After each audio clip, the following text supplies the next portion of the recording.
오늘 이 아침에 주시는 말씀은 에스더 8장 9절 말씀부터 17절 말씀까지입니다.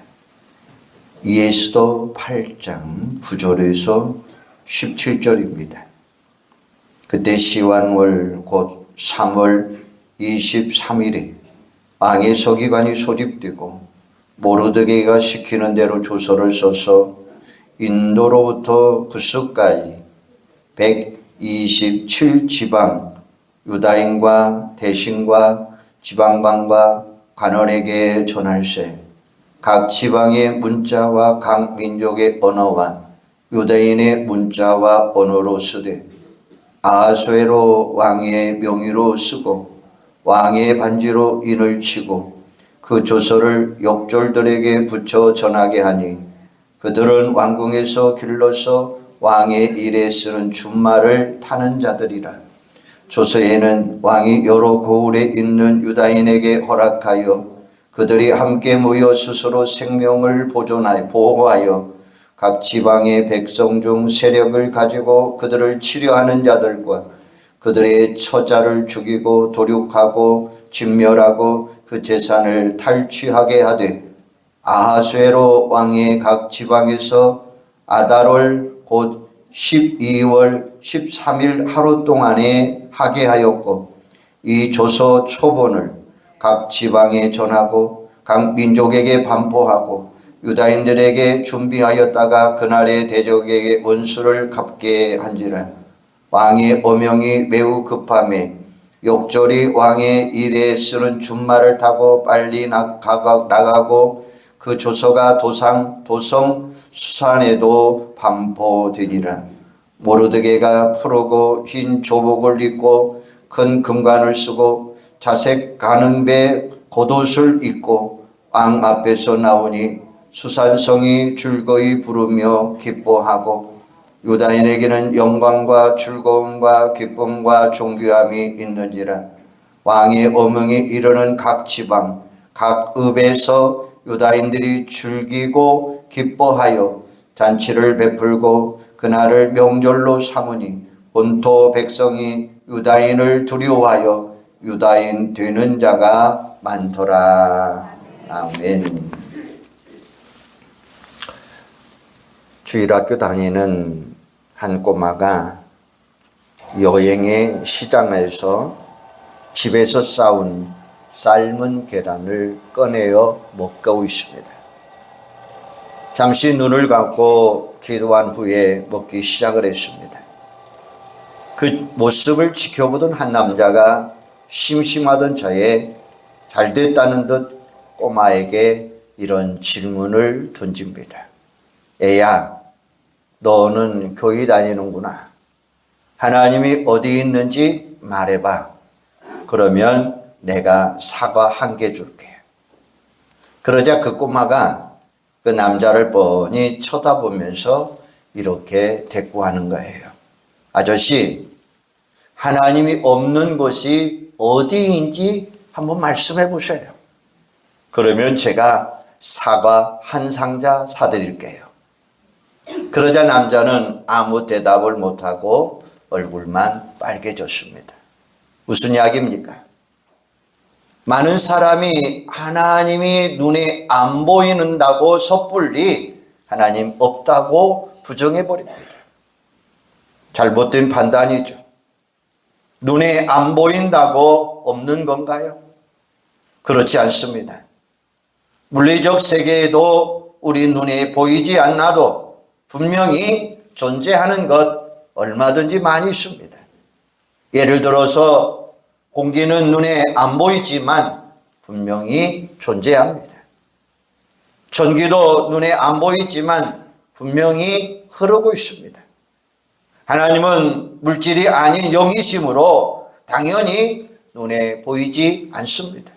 하지만 분명한 것은 하나님은 살아 역사하시는 분이십니다.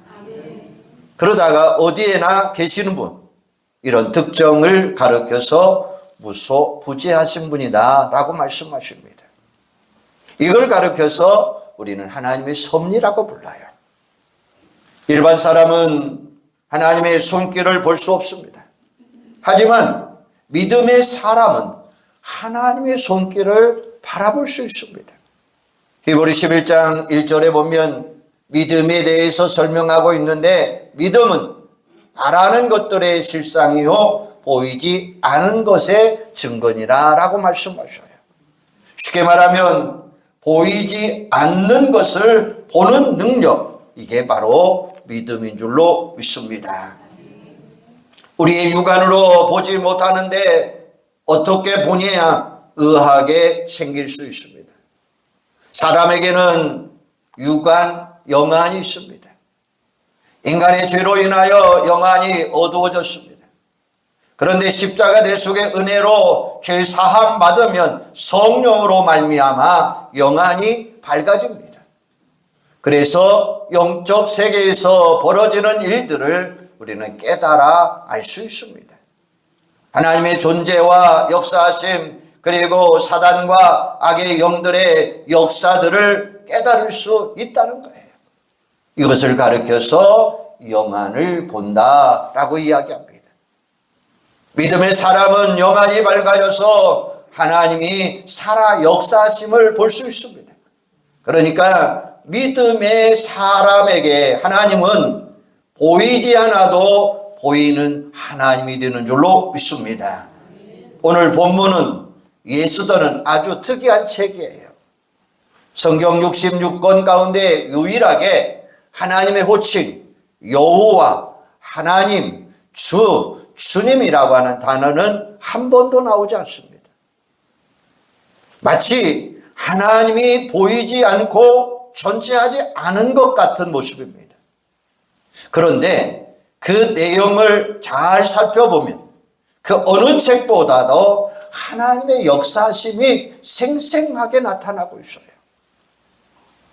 이렇게 표현할 수가 있겠죠. 보이지 않아도 보이는 하나님의 역사, 이게 바로 하나님의 섭리입니다. 좀 더 자세하게 설명하면 섭리란 하나님께서 우주 만물과 인생 만사를 보존하고 통치하시는 행위예요. 인간과 관련해서 말하면 섭리는 하나님이 우리 인생을 경영하는 과정이다 라고 이야기할 수 있어요. 성경은 하나님의 섭리에 대해서 누누하게 강조하는데 잠언 20장 24절에 보면 사람의 걸음은 여호와께 말미암나니 사람이 어찌 자기 길을 알 수 있으리요 라고 말씀하셔요. 내가 인생을 사는 것 같지만 사실은 하나님이 우리를 인도해 주신다고 하는 사실입니다. 사무엘상 2장 6절 7절 보면 한나의 신앙 고백이 나옵니다. 그녀는 부름 여성입니다. 그러나 기적적으로 아이를 낳은 후에 감격적으로 이렇게 고백합니다. 여호와는 죽이기도 하시고 살리기도 하시며 수월에 내리기도 하시고 거기에서 올리기도 하시는도다. 여호와는 가난하게도 하시고 부하게도 하시며 낮추기도 하시며 높이기도 하시는도다 라고 말씀하셨어요. 인간이 자기 스스로 사는 것 같지만 사실은 인생 만사 모든 것이 다 하나님의 손에 달려 있다고 하는 사실을 기억하시기를 바랍니다. 육안에 보이지 않지만 살아계신 하나님께서 보이지 않는 손으로 우리 인생을 보호하시고 인도하시고 통치하신다고 하는 사실이에요. 큰 일이든 작은 일이든 만사를 주관하시는 분이 우리 하나님이십니다. 그래서 예수님은 이렇게 말씀하십니다. 마태복음 10장 29절에 보면 참새 2마리가 한 아스리온에 팔리지 않느냐. 그러나 너희 아버지께서 허락하지 아니하시면 그 하나도 땅에 떨어지지 아니하리라. 너희에게는 머리털까지 다 세심받으나니 라고 말씀하셔요. 아주 사소한 것까지도 하나님의 섭리 속에서 일어난다는 사실입니다. 이처럼 하나님이 섭리하시는 목적이 무엇입니까? 성도의 인생을 잘 되게 하신다고 하는 사실이에요. 에레미야 29장 11절에 보니까 여호와의 말씀이니라. 너희를 향한 나의 생각을 내가 아나니 평안이요 재앙이 아니라 너희에게 미래와 희망을 주는 것이니라 라고 말씀하고 계셔요. 하나님은 여러분의 인생을 평안하게 유익하게 하는 방법으로 섭리하신다는 사실입니다. 그런데 실제로 인생을 살다 보면 부분적으로 혹은 일시적으로 잘 되고 꼬이는 것 같을 때가 있지만, 하지만 모든 일은 결국은 잘 되도록 형통케 인도해 주시고 있다고 하는 사실이에요. 바울이 분명히 말씀합니다. 로마서 8장 28절에 보니까 우리가 알거니와 하나님을 사랑하는 자 곧 그 뜻대로 부르심을 입은 자들에게는 모든 것이 합력하여 선을 이루느니라. 할렐루야. 하나님의 자녀된 성도들에게는 갖가지 고난이 있을지라도 나중에 가서 보면 모든 것이 잘 되어가고 있다고 하는 사실을 확인할 수 있다고 하는 사실이에요. 그럴 수밖에 없는 이유가 있는데, 그것은 전적으로 예수님 덕분인 줄로 믿습니다. 사랑하는 여러분, 우리 성도들은 어떻게 하나님의 자녀가 되셨나요? 하나님이 독생자 예수 그리스도를 이 땅에 보내주셨습니다. 그리고 우리를 대신해서 십자가에서 피 흘려 죽으셨습니다. 그렇게까지 해서 우리를 자녀 삼아 주셨는데 잘못 방치하겠습니까? 그건 논리적으로는 맞지 않아요. 바울은 또 이렇게 증거합니다. 로마서 8장 32절에 보면 자기 아들을 아끼지 아니하시고 우리 모든 사람을 위하여 내주신 이가 어찌 그 아들과 함께 모든 것을 우리에게 주시지 아니하겠느냐라고 말씀하십니다. 예수님은 나를 향한 하나님의 사랑의 증표이십니다. 하나님이 예수님을 내줄 만큼 나를 사랑하시고 절대로 우리의 인생을 포기하지 않으시는 분이십니다. 그러므로 성도는 승리의 확신을 가지고 살아갈 수 있습니다. 때때로 우리에게 고난과 역경이 닥쳐오지만 자칫 낙심하거나 원망할 수 있습니다.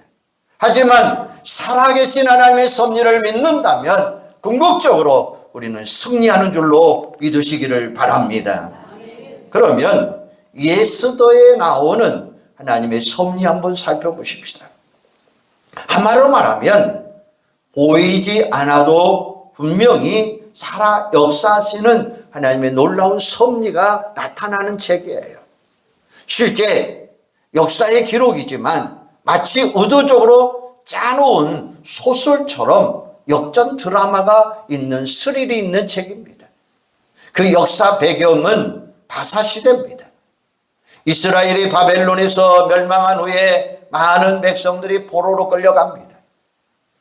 세월이 흘러 초강대국 바벨론도 멸망하고 메대와 바사 연합을 거쳐 바사가 그 땅을 정복하게 됩니다.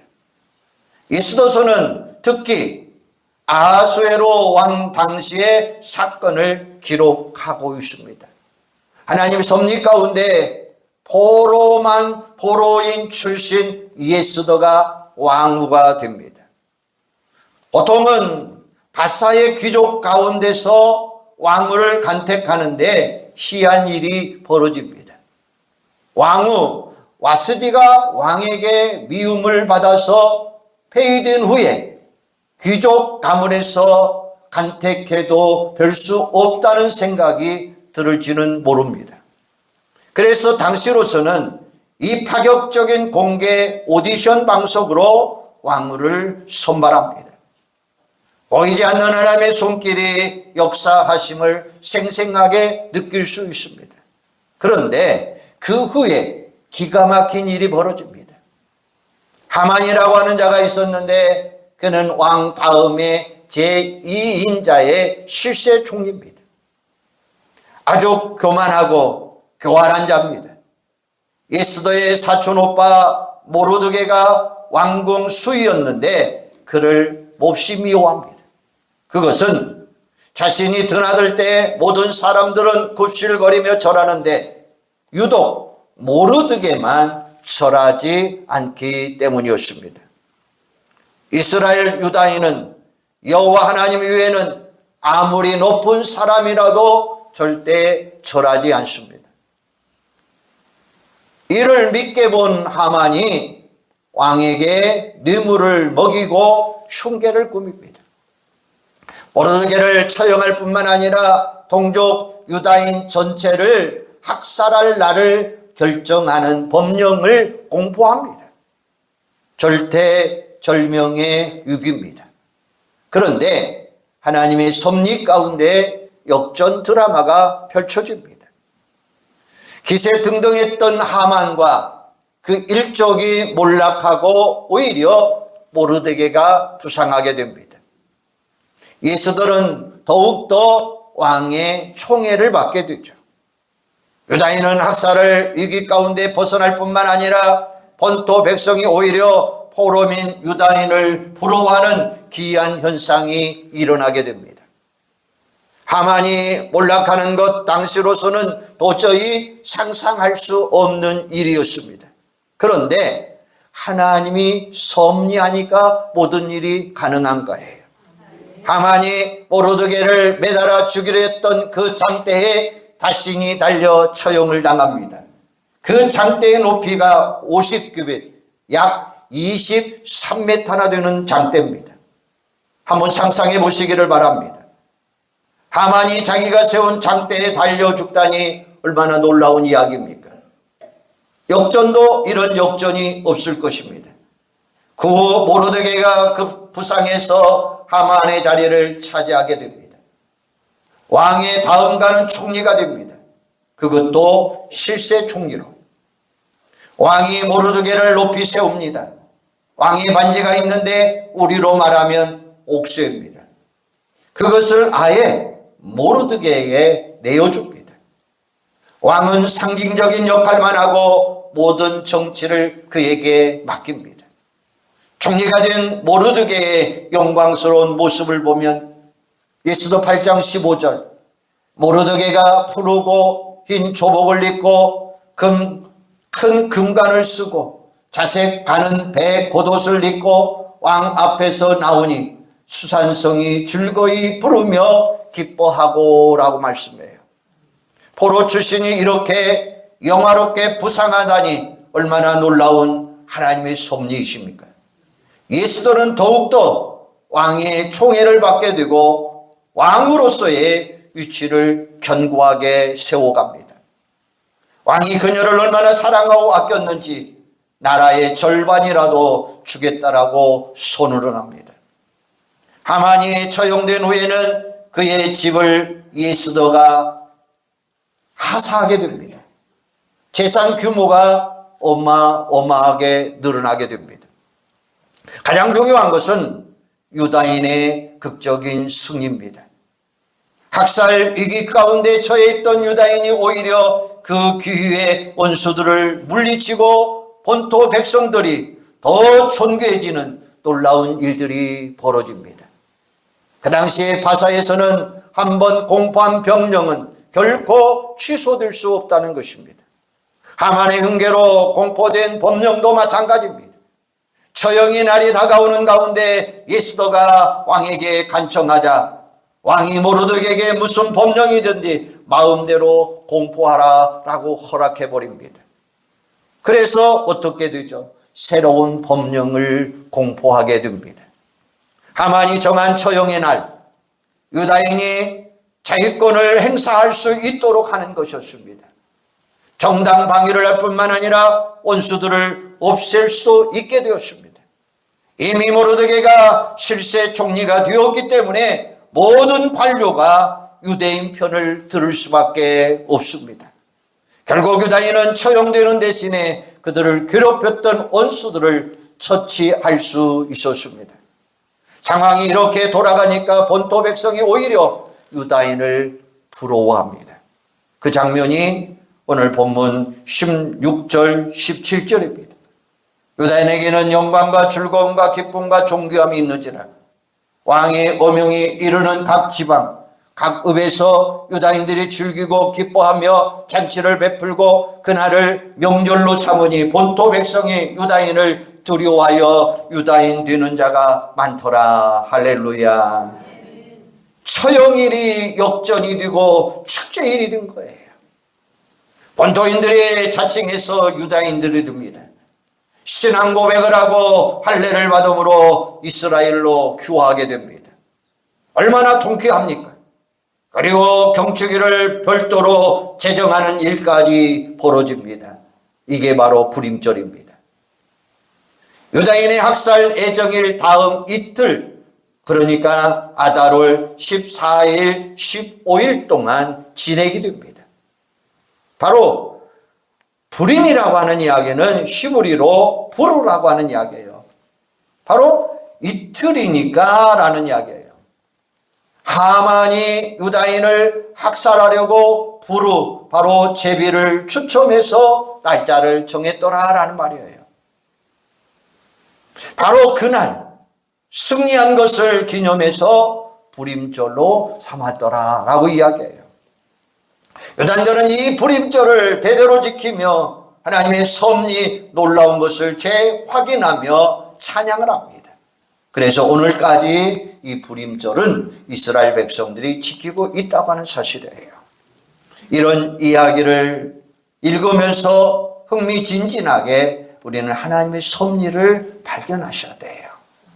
모르드게, 예수도, 그리고 유다인들이 얼마나 감격스러웠을까요? 그런데 그 결말을 보기 전에는 어떻습니까? 무척 두렵고 힘이 들었어요. 우리 인생이 살아가는 것도 마찬가지죠. 인생의 생사화복을 주관하시고 섭리하시는 하나님은 다 아시지만 우리는 몰라요.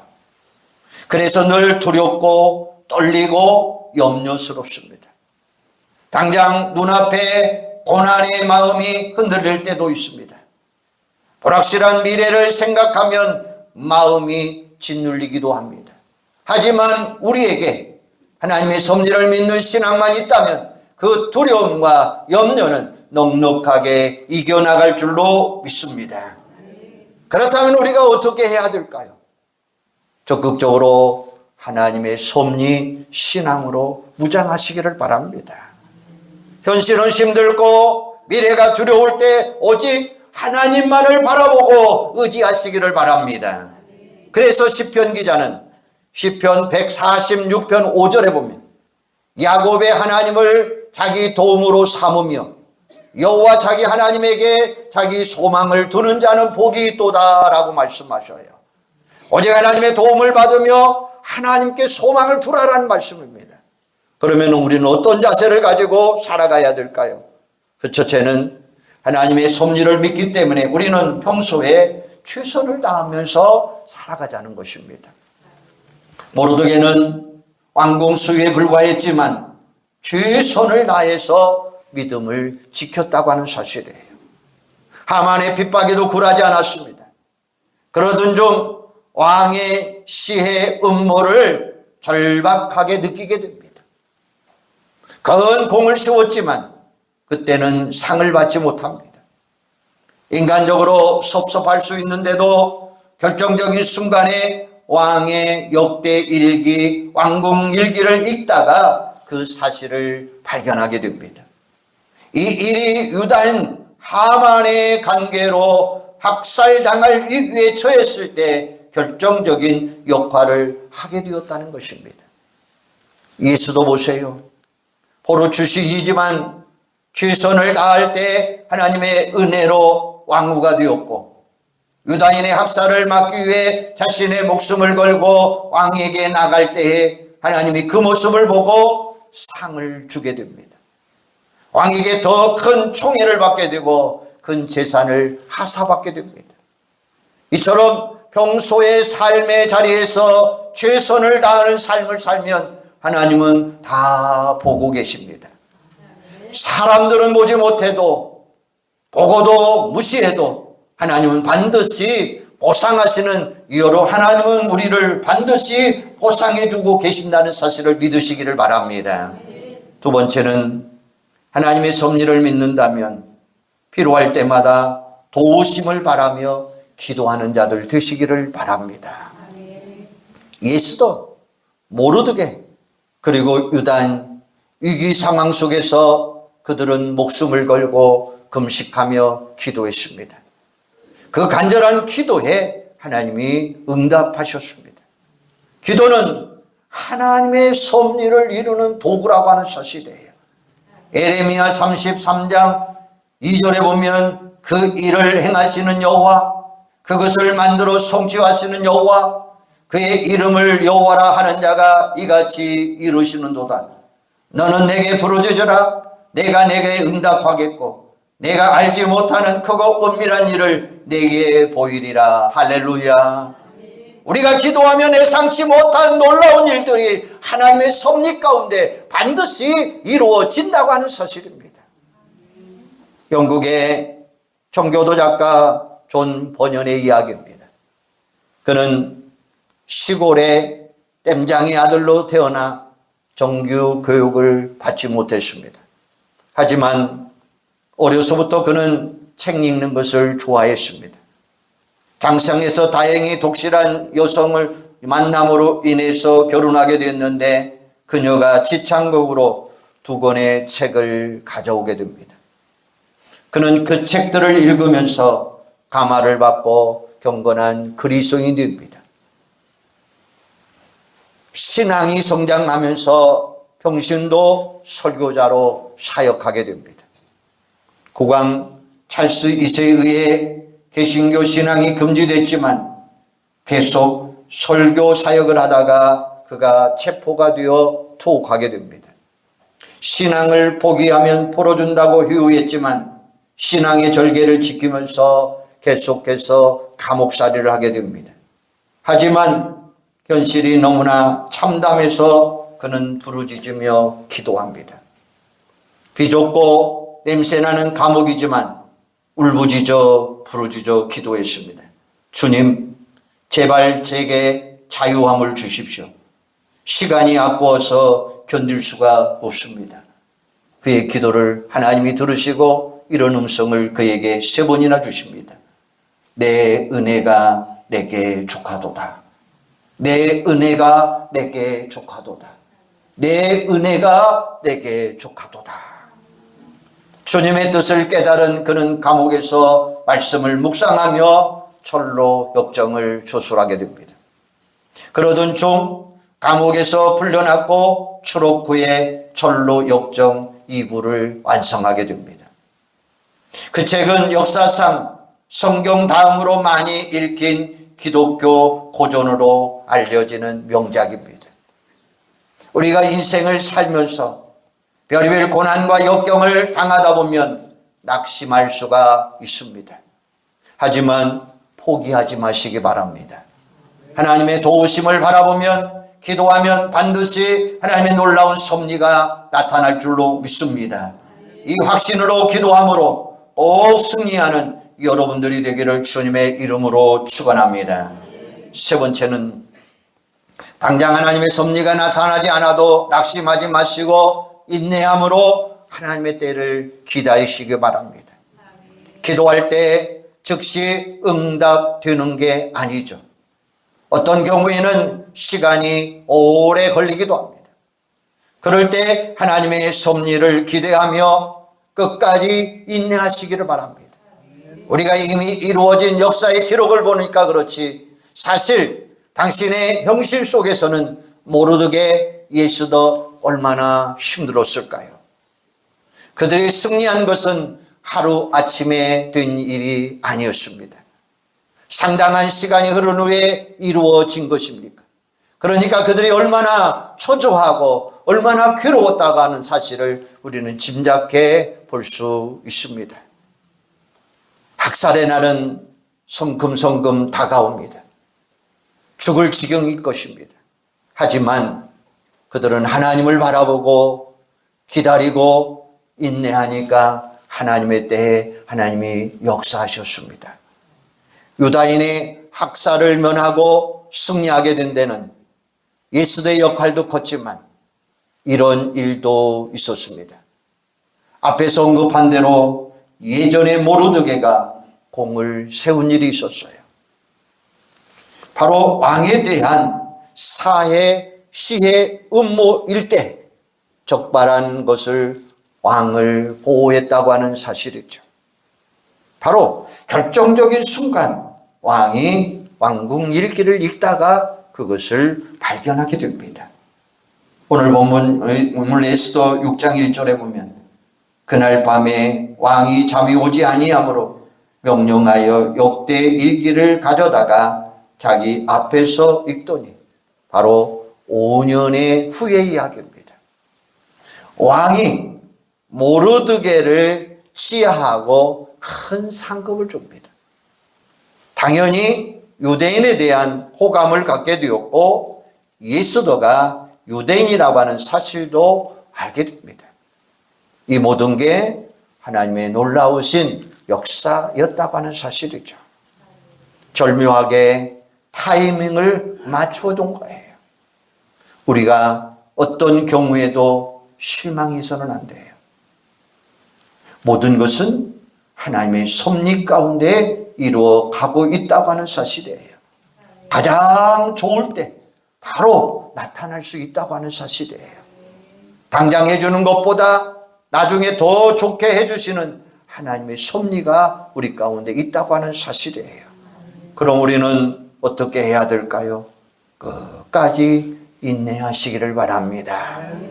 갈라디아서 6장 9절에 보면 우리가 선을 행하도 낙심하지 말지니 포기하지 아니하면 때가 이름에 거두리라. 할렐루야.